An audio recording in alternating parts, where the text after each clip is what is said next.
கர்மா கர்மா பற்றி உங்களுக்கு ஓகே, எல்லா பிறப்புகளையும் இந்த 80 லட்சம் யோனிகள்ல நம்ம பிறக்கிறோம். 5 கர்மாக்கள் நம்மளுடைய இந்த ஹோல் லைஃபை ஆக்கிரமிச்சு. சஞ்சீத கர்மானா இந்த ஆன்மா எப்படி டிராவல் பண்ண போகுதுன்றது அந்த ஆன்மாவுக்கு ஒரு ஒரு ஹார்ட் டிஸ்க் மாதிரி வச்சு. அப்ப இந்த உடம்புக்குள்ள நான் என்னெல்லாம் பண்ணலான்றதுக்காக ஒரு உடம்பு படைக்கிறது பிராப்த கர்மம். இந்த உடம்பும் எனது ஆன்மாவும் ஒண்ணும் இல்லை. அப்ப ஏற்கனவே செஞ்ச கர்மாவினுடைய தொடர்ச்சி தான் அந்த வாழ்க்கைங்கிறப்ப இதை மாற்றவே முடியாது. அப்ப ராமாயணத்துல வசிஷ்டருங்கிறவர் தான் வந்து அந்த அரசவை ஜோதிடரா இருக்குது.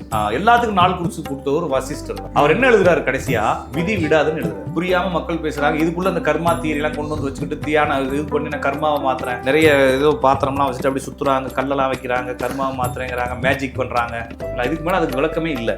அது மாற்றவும் முடியாது. கர்மான்ற ஒண்ணு பேரு தான் இருக்கே தவிர அது இயங்கிக்கிட்டு.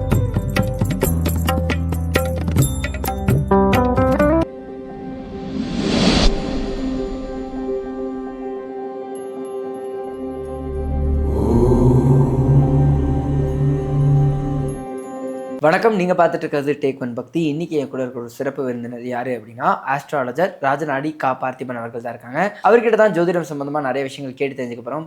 நாங்கள் பேசலாம். வணக்கம் சார். வணக்கம்ங்க. நேயர்கள் அனைவருக்கும் வணக்கம். கர்மாங்கிற விஷயம் பற்றி பலரும் பல விதமாக பேசுறது உண்டு. டக்கு உடனே நடக்கும்னு சொல்லுவாங்க. அந்த மாதிரி நிறைய விஷயங்கள் சொல்லப்படுது. கர்மா பற்றி உங்களுக்கு? ஓகே, அதாவது நம்ம இப்போ பேசிக்கிட்டு இருக்கிறதுக்கு ஏதோ ஒரு காரணம் இருக்குன்னு சொல்கிறாங்க. இந்த பிரபஞ்சம் இயங்குறதுக்கு ஏதோ ஒரு காரணம் இருக்குன்னு சொல்கிறாங்க. இதை நம்ம பேசிக்காக வந்து பேசுவோம். புரியுறதுக்கு கொஞ்சம் கஷ்டமாக இருந்தால் கூட பரவாயில்ல, புரிஞ்சுக்குங்க. இந்த பிரபஞ்சம் உருவானதுக்கும் நம்ம இந்த உயிர்கள் உருவானதுக்கும் ஏதோ ஒரு பர்பஸ் இருக்குதுன்னு சொல்லி நம்பப்படுது. அதுக்கு முன்னால் இதை வந்து நான் 4-5 தான் பிரித்து பேசி ஆகணும். அப்படின்னா தான் கொஞ்சமாச்சு புரியுது. இப்போ நான் இருக்கேன். இந்த உடல் இந்த உடல் இயங்குது இல்லைங்களா, இதுக்குள்ளே இயக்கக்கூடிய அந்த கான்சியஸ் அப்படிங்கிறது மாறி மாறி வந்துக்கிட்டே இருக்குன்னு சொல்கிறாங்க. இந்த மாறி மாறி வரதுல இந்த ஆன்மா அப்படின்ற ஒரு பேர் வைக்கிறாங்க. அதுக்கு அதெல்லாம் நம்மளுக்கு புரியுது, எனக்கும் புரியாது. பேசிக்கக்கூடிய எனக்கும் கூட அது என்னன்னு தெரியாது. அந்த லாஜிக் புரியும், அந்த கான்செப்ட் என்னன்றது புரியும். இப்போ ஆன்மா அப்படிங்கிறது வந்து பல நெடுங்காலங்களாக பயணிச்சு வந்துக்கிட்டே இருக்கு. ஓகே, இது வந்து தன்னுடைய அனுபவ பொருளுக்காக வேற வேற உருவங்கள் எடுத்து பயணிக்குது. சரிங்களா? அப்போ இந்த மனித உடல் அப்படி இப்போ நான் எடுத்துருக்கக்கூடிய உடல் என்னுடைய ஆன்மாவுடைய உடல். என்னுடைய ஆன்மா இந்த பயணத்துக்காக இந்த உடலை ஒரு கார் வாடகை எடுத்த மாதிரி எடுத்துருக்குது இந்த உடம்பு. ஓகே, இந்த உடம்பும் எனது ஆன்மாவும் ஒன்றும் இல்லை. ஓகேங்களா? இந்த உடம்பு என்னுடைய ஆன்மா ஒன்றும் இல்லை. என்னோட ஆன்மா தனி. அது வந்து டிராவல் பண்ணுறதுக்காக இந்த உடம்பை வாடகை எடுத்து வச்சுக்கிட்டு இருக்கு. ஓகேங்களா? இது டிராவல் பண்ணிட்டு அதனுடைய வேலை முடிஞ்சோடனே இந்த உடம்புல இருந்து பிரிஞ்சு வெளியே போயிடும்.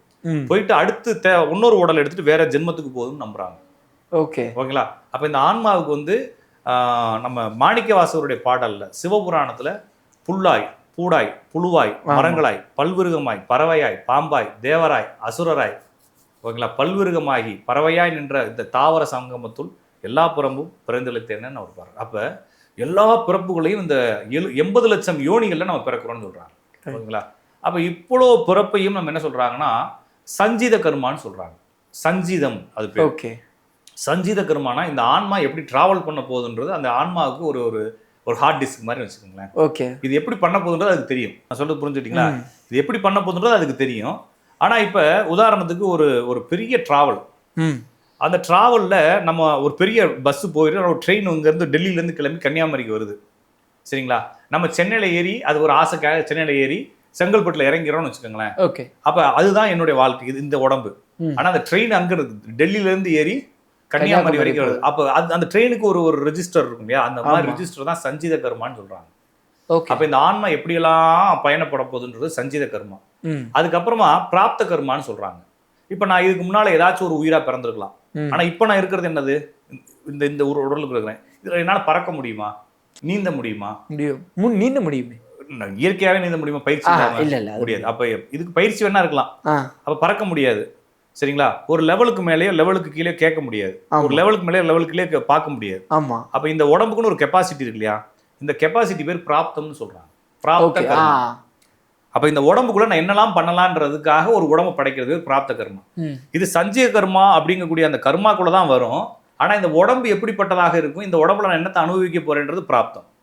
அது இந்த உடம்போட முடிஞ்சிடும். இந்த உடம்புக்குள்ள நான் செய்யக்கூடிய, நான் இப்போ உங்கள்கிட்ட பேசுறேன், இந்த வீடியோ ஒருத்தர் பார்க்குறாரு, சூப்பராக பேசுகிறான்டான்னு சொல்லி அவருக்கு ஒரு புரிதல் வருது. அந்த புரிதல் வந்து எனக்கு புண்ணியத்தை சேர்க்கத்தானே செய்யும். ஆமாம், சரிங்களா? ஒருத்தன் அசிங்கமாக காரி கழுவி ஊற்றுவான், அவன்லாம் ஒரு ஆள், இவன்லாம் பேசி நம்ம கேட்குறோம் அப்படி இல்லைங்களா? அவன் வந்து நம்மளை திட்டுவான். அந்த பாவம் என்ன சேரத்தானே செய்யும். அப்ப நம்ம செய்யக்கூடிய விளைவுகள் பாவமாகவும் புண்ணியமாகவும் சேர்ந்துகிட்டே இருக்குது. இது பேர் வந்து காமியம்னு சொல்றாங்க. ஓகே, காமியத்துல வந்து அப்படியே எந்த பாவமும் வரும் புண்ணியமும் வரும் எல்லாம் வரும் போகும் பிள்ளை இருக்குது காமியம். நிஷ்காமியம் அப்படிங்கிறது வந்துங்க நிறைய பாவங்கள் நிறைய புண்ணியங்களையும் சேர்க்கிறது. ஆகாமியம்ங்கிறது எதுவுமே இல்லாதது. அப்ப இறைவனுக்கு படைச்சிட்டு எதை செஞ்சாலும் இறைவன் தான் செய்யறாரு அப்படின்னு நம்ம நம்பிக்கை. அப்ப வந்து பகவத்துக்கு இதுல என்ன சொல்றாரு பகவான் அர்ஜுனன்ட்ட, அர்ஜுனா எதிரில் இருக்கிறது பூரா உன்னுடைய சகோதரன் என்று பயப்படாத. அம்பும் நானே, வில்லும் நானே, கொல்பவும் நானே, கொல்லப்படுவோம் நானே, எல்லாமே நானே. என் மீது பாரத்தை போட்டு நீ உன்னுடைய கடமையை செய். கடமையில் கண்ணாயிரு, கர்ம யோகியாயிருன்னு சொல்றேன். ஆமா, அது மாதிரி செஞ்சா ஆகாமியம். ஓகேங்களா? அப்ப எல்லாத்துக்கு மேலேயும் நான் தான் செய்யறேன் அப்படின்னு சொல்றது நிஷ்காமியம். எதுவுமே இல்லாம நான் பாட்டுக்கு செஞ்சுட்டு இருக்கேன் காரணம் இல்லாம செய்யறேன்றது காமியம். அப்ப மொத்தம் 5 கர்மாக்கள் நம்மளுடைய இந்த ஹோல் லைஃபை ஆக்கிரமிச்சிருக்கு. இந்த 5 கர்மாக்களும் நமது வேலையாக நம்ம அதுதான் தொடர்ச்சியை கொடுத்துக்கிட்டு இருக்கு. இது எங்க இருந்து ஆரம்பிச்சுன்னா நம்மளுடைய ஆன்மாவில இருந்து ஆரம்பிச்சு. ஓகே, ஆன்மா வந்து அனாதியாக இயற்கையாக இருக்கு. அதுக்கு ஏதோ ஒரு ஒரு ஒரு ப்ராசஸ் பண்ணி நம்மளை இறைவனா மாத்துறதுக்காக ஒரு சக்தி வந்து நம்மளை இயக்குது. அப்ப இப்ப வந்து ஒரு ஆன்மா இருக்கு. இப்ப நான் வந்து இப்ப நீங்க இருக்கிறீங்க. இப்ப நீங்க வந்து ஒரு ஆபீசரா மாறணும் என்ன செய்யணும்? ஒரு ஆபீசரா மாறணும்னா என்ன செய்யணும்? நீங்க படிக்கணும். அப்ப ஒரு பரீட்சை எழுதணும், படிக்கணும் இல்லையா? அப்ப இந்த ஆன்மா வந்து இறைவனாக மாறணும்னா பரீட்சை எழுதணும். ஓகேங்களா? அந்த பரீட்சை எழுதுறதுக்கு என்னென்ன வேணும்னா படிக்கணும், ஸ்கூல் வேணும், எக்ஸாம் நடத்தணும். அப்ப எல்லாமே வேணும் இல்லையா? அப்ப இந்த ஆன்மா இறைவனாக பொறுத்து இந்த உலகம் படைக்கப்பட்டது. அந்த உலகத்துல நம்மளாம் இந்த ஆன்மாவுக்கு உடல் கொடுக்கப்பட்டது. நம்ம திருப்பி திருப்பி பரீட்சை எழுதி நம்மளுடைய ஆன்மாவை பக்குவப்படுத்தி இறைநிலைக்கு கொண்டு போறோம். அப்ப இறைநிலைக்கு கொண்டு போறதுக்கு ஆன்மானால இப்ப வந்து உங்களுக்கு எக்ஸாம் சென்டர் இல்லாமையோ, எக்ஸாம் இல்லாமையோ, ரிஜிஸ்ட்ரேஷன் இல்லாமையோ, பணம் கட்டாமையோ, ஹால் டிக்கெட் இல்லாம உங்களால என்ன செய்ய முடியாது? அந்த எக்ஸாம் எழுத முடியாது. அது மாதிரி இந்த ஆன்மாவுக்கு இந்த உடம்போ உறுப்புகளோ இல்லாம அதனால சிந்திக்கவோ செயல்படவோ முடியாது. ஓகே, வெறும் பேட்டரி மட்டும் வச்சு என்ன பண்றது? செல்ல இப்போ கேமரால பேட்டரி மட்டும் எடுத்து கீழே வச்சு அது எப்படி ஒர்க் ஆகும்? அது தூக்கி மாட்டி அதுக்கு ப்ராசஸிங் பண்ண தானே ஒர்க். அது மாதிரி வெறும் பேட்டரி மாதிரி நம்ம நினைச்சுக்கிட்டு ஆன்மா நினைச்சிட்டா அதை மாட்டி ஒர்க் ஆகுறதுக்கான இந்த எல்லா எலக்ட்ரானிக் சிஸ்டமும் சேர்ந்ததான் நம்ம உடம்பு. அப்ப இந்த ஆன்மா அனுபவப்பட வேண்டும் என்றால் இந்த ஆன்மாவுக்கு மனம்னு ஒண்ணு வேணும், சித்தம்னு ஒண்ணு வேணும், அகங்காரம் வேணும், புத்தி வேணும். அதை இயக்கக்கூடிய அந்த மனத்தினுடைய விளைவுகளாக வந்து கண், காது, மூக்கு, செவி, தோல் வேணும். அதனுடைய தன்மாத்திரைகள் வேணும். அதை இயக்குறதுக்காக கண்மேந்திரியங்கள் வேணும், ஞானேந்திரியங்கள் வேணும். சரிங்களா? அப்ப இதெல்லாம் இருந்தா தான் இந்த உடம்பை இயக்கி அது அனுபவ பொருளாகும். சொல்றது புரிஞ்சுட்டீங்களா? வெறும் வந்து ஒரு பென்ட்ரைவ்ல பாட்டு இருக்குது, 500 பாட்டு இருக்குது.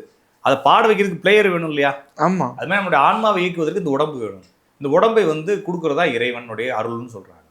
அப்ப இந்த உடம்பு எப்படி படைக்கப்பட்டதுன்னா முதல் சிருஷ்டின்னு சொல்றாங்க. இது முதல் சிருஷ்டி அப்படிங்கிறது வந்து உங்களுக்கு எங்க இருக்குது அப்படின்னா கிறிஸ்தவத்துல முதல் சிருஷ்டி இருக்கு. ஓகே, நம்மதுலயும் முதல் சிருஷ்டி இருக்கு. நம்மதுல வந்து இப்போ நம்மதுன்னு நான் நீங்க யாருன்னு தெரியல, நான் சும்மா பொதுவா சொல்றேன். ஓகேங்களா? ஹிந்துன்றதை நான் புரிஞ்சுக்கிட்டு சொல்றேன். அப்ப ஹிந்துலையும் முதல் சிருஷ்டி இருக்கு, முகமதத்திலயும் முதல் சிருஷ்டி இருக்கு, கிறிஸ்தவத்திலயும் எல்லா இதுலயும் முதல் சிருஷ்டி இருக்கு. அதுல வந்து ஆதாம் ஏவாள் இருக்காங்க கிறிஸ்தவத்துல. இதுல வந்து ஹிந்துயிசம்ல வந்து யமன் யமீன் இருக்காங்க. ஓகே, அதனாலதான் ஃபர்ஸ்ட் செத்த ஆளு தான் முதல்ல போயிட்டு அங்க சார்ஜ் எடுத்தாரு. யமன்றவர் யமலோகத்துக்கு சார்ஜ் எடுத்தது காரணம் அவர் தான் முதல் நபர். ஓகே, அவர் செத்து போய் தான் அங்க சார்ஜ் எடுத்தார். முதல் ஆளா செத்தாலும் முதல் ஃபர்ஸ்ட் லீடர் ஆயிட்டார். யமலோகத்துக்கு அவர் தான் லீடர். ஓகேங்களா? அதனால வந்து இது வந்து ஒரு கான்செப்ட். அப்ப முதல் சிருஷ்டியில் இறைவன் அனைவருக்கும் ஒன்றாகவே இப்போ வந்து நம்மளுடைய ஆன்மா இப்போ எப்படி ஆற்றல் அழிவின்மை கோட்பாடுன்னு படிச்சிருப்பீங்க. ஆற்றல் அழியாது, ஆக்க முடியாது, இயற்கையாக அது இருக்கு. அதுபோல ஆன்மாவும் ஆக்கப்படாது, அழிக்கப்படாது, இயற்கையாக இருக்கு. அப்ப ஆன்மாவை அழிக்கவே முடியாது, வேற ஒரு ஆற்றலாக மாற்றலாங்கிறப்ப அதுக்கு இறைவன் சில ஆணவத்தை கண்மங்களை கொடுக்குறாரு. ஓகேங்களா? அதை கொடுக்கும் பொழுது அது என்ன ஆகுதுன்னா கண்மமா மாறி மாயையா மாறி நம்மளுக்கு அடுத்த ஜென்மத்துக்கான ஒரு லீடை கொடுத்துருது. இப்போ நான் உங்களை கூப்பிட்டு இந்த ரூம்பை பார்த்துக்கோங்க, இந்த கேமராவை பார்த்துக்கோங்கன்னு சொல்றேன். நீங்க சும்மா இருக்க மாட்டாம கையை வச்சுட்டு நோண்டுறீங்க. சரிங்களா? அது ஏதோ தப்பு நடந்துருச்சு, அடுத்து அதை மறைக்கிறதுக்கு ஏதோ ஒரு பொய் சொல்ல ஆரம்பிக்கிறீங்களா? இது மாதிரி நம்மளுடைய சிஸ்ட்ரி ஏதோ ஒரு எமோஷனல்ல செஞ்ச தப்புனால இப்போ வரைக்கும் நம்ம வந்துகிட்டு இருக்கோம். நம்ம எமோஷனல் இல்லாமல் அமைதியாக உட்காந்துருந்தோம்னா நம்ம தப்பிச்சிருப்போம். ஆனால் எவனுமே அமைதியாக உட்காரல. அப்போ அதனால தான் ஆதாம்கிட்ட ஏவாள்கிட்ட அந்த மாயைங்கிற பாம்பு வந்து உனக்கு பல இது ஆப்பிளில் கொடுக்கும், அந்த ஆப்பிள சாப்பிடாதன்னு சொல்லுது. யாரு சொன்னாரு? இறைவன் சொன்னாரு. அதே மாதிரி நம்ம இங்கேயும் சொல்றாங்க, எல்லாரும் கொழுப்படுத்து போய் தின்னுட்டு அதுக்கப்புறம் அவதி. இந்த அவதிங்கிறது வந்து இது வந்து தொடர்ந்து நடந்துட்டே இருக்குது. இது தொடர்ந்து நடக்கிறதுனால நான் இப்ப செய்யக்கூடிய பலன்கள் அடுத்த ஜென்மத்தில் தொடருது. இதனாலதான் ஜென்மங்கள் வருதுனால இந்த கர்மாக்கள், இது பேர் கர்மான்னு சொல்றாங்க. அப்ப இந்த வினைகள் அப்படிங்கிறது தொடர்ந்து வந்துகிட்டே இருக்குது. அதனாலதான் வந்து இருள் சேர் இரு வினையம்னு சொல்லி திருவள்ளுவர் சொல்றாரு. ரெண்டுமே நான் நல்லது செஞ்சாலும் இப்ப நான் ஒருத்தவங்க சோறு போட்டாலும் அடுத்த பிறவி இருக்கு. புரியுது? ஒருத்தர் சோத்தை பிடுங்கினாலும் அடுத்த பிறவி இருக்குது. ரெண்டுமே இருக்குன்றப்ப இது பேர் கர்மா. அப்ப இந்த கர்மாவினுடைய தொடர்ச்சி தான் நம்மளுடைய வாழ்க்கை. அப்ப ஏற்கனவே செஞ்ச கர்மாவினுடைய தொடர்ச்சி தான் அந்த வாழ்க்கைங்கிறப்ப இதை மாற்றவே முடியாது. இப்ப செய்யக்கூடிய விஷயங்களுடைய தொடர்ச்சி தான் அடுத்த ஜென்மங்கிறோம், அதையும் உங்களால சொல்ல முடியாது, மாற்ற முடியாது. அப்ப இது வந்து கர்மா என்பது நாம் பிறந்து நடந்து கொண்டிருப்பதற்கான ஒரு காரணமே தவிர, இது வந்து ஒரு பெரிய புத்தகம்னு வச்சுக்கோங்களேன். இந்த புத்தகம் பெரிய புத்தகத்தை நீங்க எடுத்து படிக்கிறீங்க சரிங்களா, அதுல ஒரே ஒரு லீஃப் எடுத்து உங்களுடைய வாழ்க்கை இந்த வாழ்க்கையை படிக்கிறீங்க. அடுத்த லீஃப் அடுத்த ஜென்மத்துன்னு வச்சுக்கோங்க. இப்ப இந்த இடத்துல உங்களால எதையுமே மாற்ற முடியாது. உங்களுக்கு புரியுதுங்களா? அப்படி கர்மாங்கிறது ஒரு பெரிய புத்தகம். அந்த கர்மான்ற புத்தகத்தை திறந்தீங்கன்னா உங்களுடைய லைஃப் என்ன போகுன்றதை எழுதி வச்சுக்கணும்னு வச்சுக்கோங்களேன். அது தெரிஞ்சுக்கலாம், அது தவிர மாதிரி வாழலாமே தவிர அந்த புத்தகத்தில் இருக்கக்கூடிய எந்த வார்த்தையும். ஏன்னா இந்த இடத்துல நீங்கள் கதையை மாற்றுறீங்கன்னா பின்னால கதை யார் மாற்றுறது? ஆமாம், ஓகேங்களா? முன்னால கதைக்கு தகுந்த மாதிரி தான் இந்த பக்க கதை இருக்கும். அப்போ இந்த பக்க கதையை மட்டும் நீங்கள் மாற்றணும்னா எப்படி மாற்ற முடியும்? புரியுது. ஒரு கிரைம் நாவலில் ஒருத்தர் கொலை பண்ணிட்டாரு, அவர் ஜெயிலுக்கு போக போறாருன்றதுக்கு இடையில ஒரு கதை இருக்குன்னா, அவர் லவ் பண்றாருன்னு இருக்குதுன்னா நீங்கள் லவ்வெல்லாம் மாற்றி விட்டீங்கன்னா அப்புறம் இந்த மாதிரி கொலைகள்லாம் எப்படி நடக்கும்? இது மாதிரி நிறைய ஒரு தொடர்ச்சியை மாற்றிட்டீங்கன்னா எல்லாமே அடிபட்டு போயிடும்னா உங்களால் எதையுமே மாற்றுறதுக்கு இங்கே உரிமை கிடையாது. இல்லை, உரிமை இல்லைன்றத அதுக்கான அர்த்தங்களும் புரியாது, உங்களுக்கு இந்த லாஜிக்கே புரியாதப்ப அதை எப்படி மாற்றுவீங்க? உங்களுக்கு என்ன தெரியும்? அப்போ வள்ளுவர் என்ன சொல்றாருன்னா, ஊழில் பெருவழி ஆவுல மற்றொன்று சொல்லும் தான் முந்தோறும் சொல்றாரு. ஊழில் அப்போ வந்து உங்களுடைய விதியை விட இந்த ஊழை விட பெரிய வலிமை உள்ளது எதுவும் இல்லை. ஒருவேளை நீங்க வேற ஏதாவது வச்சு ஐடியா பண்ணி இந்த பக்கம் போய் நின்னாலும் அது அந்த பக்கம் வந்து நிற்கும்.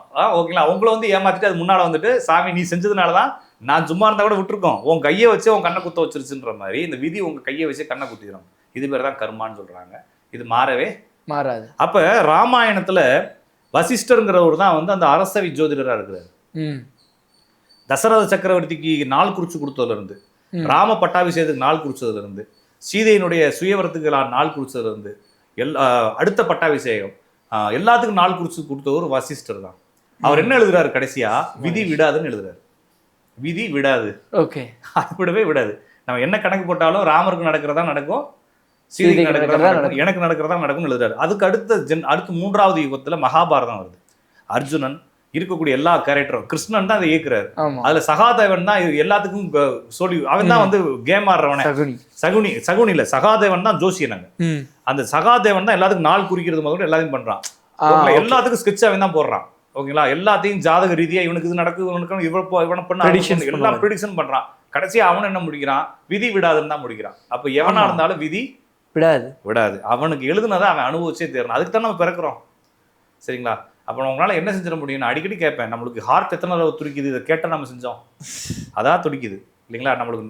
நம்மளுடைய உடம்புல இருக்கக்கூடிய ஒவ்வொரு பார்ட்டையும் அடுத்தடுத்து வச்சோம்னா எல்லாம் ஏன் இயங்குதுன்னே யாருக்கும் தெரியாது. ஆனால் நம்ம அதுக்கு கதையெல்லாம் சொல்லிக்கிட்டு நம்ம பரிகாரம் பண்ணுறோம், பூஜை பண்ணுறோம், எல்லாம் மாற்றிட முடியும் நம்புகிறோம். எதுக்கும் காரணம் இந்த உலகத்தில் யாருக்கும் தெரியறதில்லை. நம்மளுக்கு தெரிஞ்ச வரைக்கும் நம்ம என்ன செய்கிறோம்? நான் அடிக்கடி சொல்லுவேன், ஒரு பெரிய பள்ளி, முரட்டு பள்ளி, இவ்வளோ பெருசு பள்ளி, அது செவுத்துல நின்று என்ன செய்யுது? அந்த பல்பை சுற்றி இருக்கக்கூடிய பூச்சிகள்லாம் பிடிச்சி திங்குது. அதுக்கு எவ்வளோ கெப்பாசிட்டினா அந்த பூச்சியை பிடிக்கிறது தான் கெப்பாசிட்டி. அந்த பல்பு எத்தனை வாட்ஸ்ன்னு சொல்லி ஆராய்ச்சி பண்ண முடியுமா? அந்த முடியாது. அது மாதிரி தான் நம்ம வந்து இந்த உலகத்தை ஆராய்ச்சி பண்ணிட்டு இருக்கோம் சரிங்களா? ஒரு பள்ளி பல்பு எத்தனை வாட்ஸ் பல்பு, இது எங்கேருந்து கரண்ட் உற்பத்தி ஆகுதுன்னு சொல்லி யோசிக்க ஆரம்பிச்சுன்னா அந்த பள்ளி எப்படி யோசிக்க முடியும்? அதுக்கு அவ்வளோ பெரிய மூளையா இருக்கு? இல்லை. அப்போ நம்மளும் அதே மாதிரி தான் இந்த கர்மாவை மாற்ற முடியும், உலகத்தை மாற்ற முடியும். அப்படின்னு எதுவுமே யாருனாலையும் மாற்ற முடியாது. இன்னொரு விஷயம், நம்ம இங்கே 5000 வருஷம் 10,000 வருஷம் ஆள முடியாது. அப்படி என்றதுக்குள்ள வாழ்க்கை டபக்குன்னு முடிஞ்சிடும். நீங்கள் அப்படியே யோசிச்சு பெரிய ஆளாகி வரணும்னு நினைப்பீங்க, வயசாயிரும். ஓகேங்களா? வயசானதுக்கப்புறம் ஃபீஸ் போயிடும். உங்களுக்கு பின்னால் இன்னொருத்தர் நின்று தள்ளி விட்டுருவாங்கள இல்லைங்களா? வாழ்க்கை ஸ்பீடாக ஓடும். ஏன்னா இதுதான் விதி. பெரிய பெரிய ஆளுகள்லாம் காணாமல் போயிட்டான், பெரிய பெரிய சாம்ராஜ்யங்கள்லாம் அழிஞ்சு போச்சு சரிங்களா? ராஜராஜ சோழன் அவ்வளோ பெரிய கோயில் கட்டி வச்சுக்கிறான், அந்த ஆள் யாருன்னே தெரியல. அவனோட வாரிசுகள் என்னாச்சுன்னு யாருக்குமே தெரியல. இப்போ நான் வந்து வாரிசு அரசியல்னு சொல்லி ஒருத்தவங்க பண்ணலாம் சரிங்களா? இந்த வாரிசுகள்லாம் எங்கே போகணும் இவனுக்கும் தெரியாது. இந்த நாடு எங்கே இருக்குன்னு இவனுக்கு தெரியாது. எல்லாமே அழிஞ்சு குப்பையாக போயிடும். எனவே இந்த இடத்துல எதையுமே யாரும் தீர்மானிப்பதில்லை, எல்லாம் விதிப்படி போயிட்டு இருக்கு. இதில் எதையும் மாற்றி எதையுமே உன்னால் மாற்றி புரிஞ்சுக்கவும் முடியாது, செஞ்சு சக்ஸஸ் ஆகவும் முடியாது. எதாக இருந்தாலும் நீங்கள் ஆரம்பித்து ஓடி முடிக்கிறதுக்குள்ள உங்கள்கிட்ட இருந்து எல்லாத்தையும் பிடிங்கிடுவாங்க. புரியுது, ஓகேங்களா? அதனால் இதுதான் கர்மா. அப்போ இதை புரிந்து கொள்வதால் என்ன புரிஞ்சுக்கலாம்னா, இந்த வாழ்க்கை நிலையில்லாததுன்றதை புரிஞ்சுக்கலாம். புரியுது. நிலையில்லாததுனால நம்ம ரொம்ப ஆடாமல் அகங்காரத்தில் அதை குதிக்காமல் இருக்கிறத வச்சு நிம்மதியாக ஓட்டிக்கிட்டு நம்மளால இவனுக்காச்சும் நல்லது செய்ய முடியாது. நான் ஒரு பழமொழி படித்தேன், உனக்கு உனது தாத்தா சட்டையை கொடுத்தார், அந்த சட்டையில் பட்டன் வைத்து உன் மகனுக்கு கொடுன்னு சொல்கிறாங்க. இவ்வளோதான் லாஜிக். அவ்வளோதான் ஓகேங்களா? அப்போ எனக்கு வந்து ஒரு ஓட்ட சட்டை கிளீன் சட்டையை எங்கள் தாத்தா தச்சு கொடுத்தாரு, அதில் என்னுடைய சமூகத்தில் எனக்கு அடுத்து வரக்கூடிய மரபுனர் வம்சாவளி இருக்குது, அதில் ஒரு பட்டன் வச்சு கொடு, அவ்வளோதான். ஓகேங்களா? அதை தவிர உன்னால் எதுவுமே பண்ண முடியும். கிளிக்கவே முடியாது. அவ்வளவுதான். நான் சிம்பிளா எழுதி சொல்றேன். வச்சது இதான். ஒண்ணுமே செய்ய முடியாது இந்த உலகத்துல. நம்ம வந்து பெரிய ஆளு விஞ்ஞானின்னு பேசிட்டு இருக்கலாம்.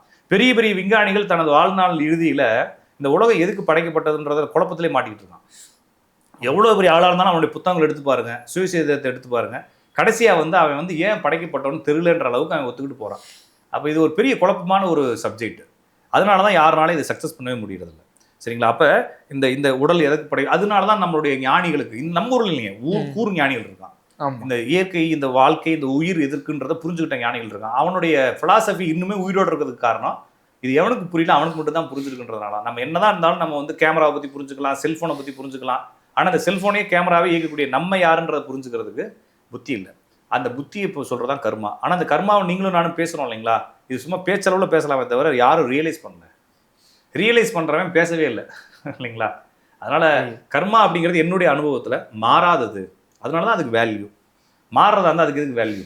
ஆளுக்கு ஆள் மாத்திரலாம், எவனாலையும் மாற்ற முடியலைங்க. இந்த ஜோசிக்காரங்க அறியாம புரியாம அது சிறுபிள்ளைத்தனமான குற்றம்னு சொல்றாங்க. அது மாதிரி பாவம் அவங்களும் இதையாச்சும் ஒன்று உருட்டி காசு சம்பாதிக்கலான்றது ஒண்ணு, தவறான புரிதல் ஒண்ணு, கடவுள் மேல தவறான புரிதல். இப்போ எந்த ரிஷிகள், எந்த ஞானிகள், எந்த முனிவருடைய பாடல்கள் எடுத்து பார்த்தாலும், அவங்களுடைய அறிவுகள் எடுத்து பார்த்தாலும் யாருமே போய் கோயிலில் விளக்கு ஏற்று பத்தி ஏற்றுன்னு சொல்லவே இல்லை. சரிங்களா? அறிவை வள, உடலுக்கு மதிப்பு கொடு, உடலை பொன்போல் பாதுகாத்துக்க, சிந்தி, உனக்குள்ள பெரிய சக்தி இருக்கு, அதை வெளிப்படுத்துறதுக்கு வழிபாரு அப்படிதான் சொல்றாங்களே தவிர எங்கேயுமே போய் கோயிலில் விளக்கு ஏற்று பரிகாரம் பண்ணு, 2 கல்யாணம் பண்ணி அப்படின்னு யாருமே சொல்லலை. ஆனா வந்து இது புரிதல் குறைபாடு. கோயில்கள் எதுக்கு கட்டிருக்குன்னு நம்மள்ட்டே கேட்குறாங்க. கோயில்கள் பரிகாரம் பண்றது கட்டலை. சரிங்களா? ஏதோ ஒரு வேற விஷயத்துக்காக கட்டிருக்கலாம். அப்போ புரியாம மக்கள் பேசுறாங்க. இதுக்குள்ள அந்த கர்மா தீரியெல்லாம் கொண்டு வந்து வச்சுக்கிட்டு தியான இது பண்ணி நான் கர்மாவை மாத்துறேன், நிறைய ஏதோ பாத்திரம்லாம் வச்சுட்டு அப்படி சுத்துறாங்க, கல்லெல்லாம் வைக்கிறாங்க, கர்மாவை மாத்துறேங்கிறாங்க, மேஜிக் பண்றாங்க. எல்லாம் முட்டாள்தனம் தான். ஓகேங்களா? என்னை பொறுத்தளவுக்கு இங்கே எதுவுமே மாறவே மாறாது.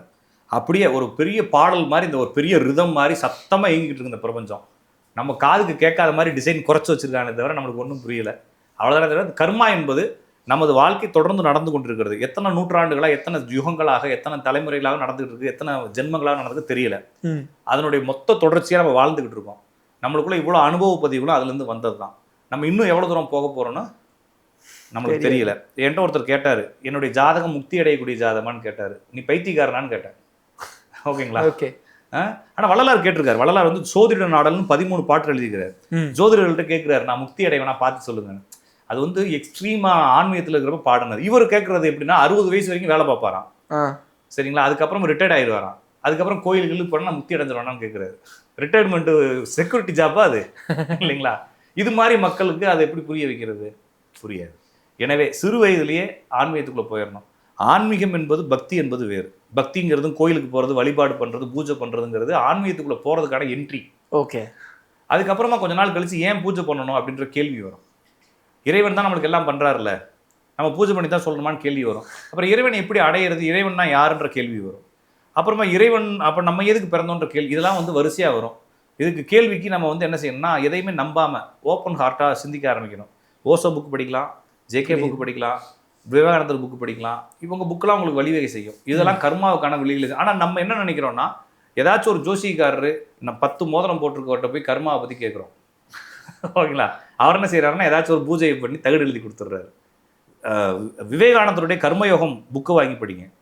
கர்மானா என்னன்னு புரியும். ஓகே. ஓகேங்களா? அப்போ கர்மா நம்ம ஏன் பிறந்தோன்றது இதுவும் தேவையில்ல. பகவத்கீதை படிங்க. சிம்பிள். பகவத்கீதையில் எல்லாமே இருக்குது.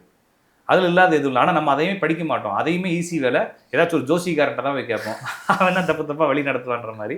எனவே கர்மா என்பது மாறாதது, நம்ம இயங்குவதற்கான ஏதோ ஒரு காரணமாக இருக்கிறது. அவ்வளோதான். ஓகேங்களா? இதுக்கு மேலே அதுக்கு விளக்கமே இல்லை.